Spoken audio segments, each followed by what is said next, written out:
Bloomberg headquarters in New York, this is Market Makers with Eric Schatzker and Stephanie Ruhle. And keeping kosher, because it's Passover time, making it mainstream, we'll tell you how Manischewitz plans to expand the appeal of matzah and gefilte fish. All right, coming up, it's time to break out the matzah balls, open up that sweet wine. It's Passover time, baby. A new investor in Manischewitz wants to broaden its appeal. We don't just need Passover. We should be drinking Manischewitz all year long. Stay with us. You're watching Market Makers. Welcome back to Market Makers. I'm Stephanie Ruhle. Passover begins tonight at sundown. That means it is high season for Manischewitz, the king of kosher food, maker of the country's most popular brand of matzah, among other products. And now it wants to expand beyond the Seder plate, and it is doing it with a big investment it just received from a PE firm. So I want to bring in our senior markets correspondent, Julie Hyman. Julie, is it really possible to take kosher food to the big leagues here? It seems to be happening at least a little bit already.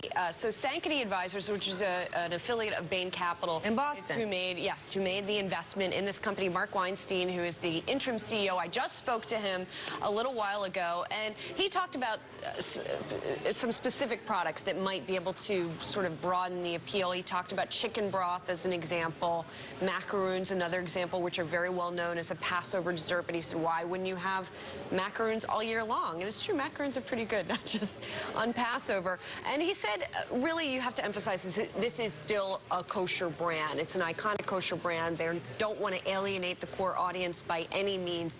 But by the same token, not only are they trying to broaden the appeal beyond people who keep kosher, but also year-round, because there is such a spike in sales around Passover. He said, we are trying to emphasize more that there are things that you can buy, not just at Passover. Is there an increase in the amount of people who are keeping kosher?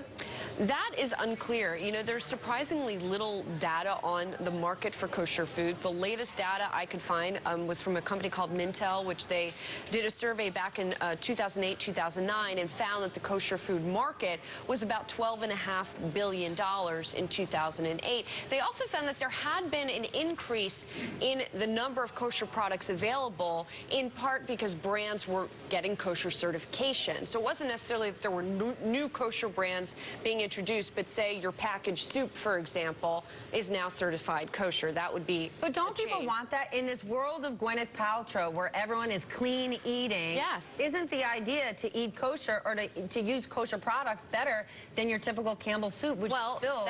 That's the idea, at least. That's what they're going for. I talked to David Garfield at Alex Partners. He's head of consumer products there, and he said you could potentially see a situation where this is like gluten-free. For example, only, what, 3% of the population has celiac or has some sort of real medical condition affiliated with gluten, but everybody wants gluten-free now, even though it doesn't necessarily have any health benefits. Louise Rule goes to a kosher butcher. She thinks it's better meat. There you go. Yeah, so they're thinking that gefilte fish. If we had some way to make gefilte fish better, it tastes gross. It's bad. I beg to differ. You think it tastes good? Well, it depends on where you get it from.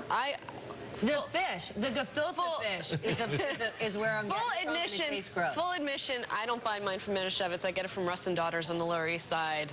So of course you do, because you are like a total.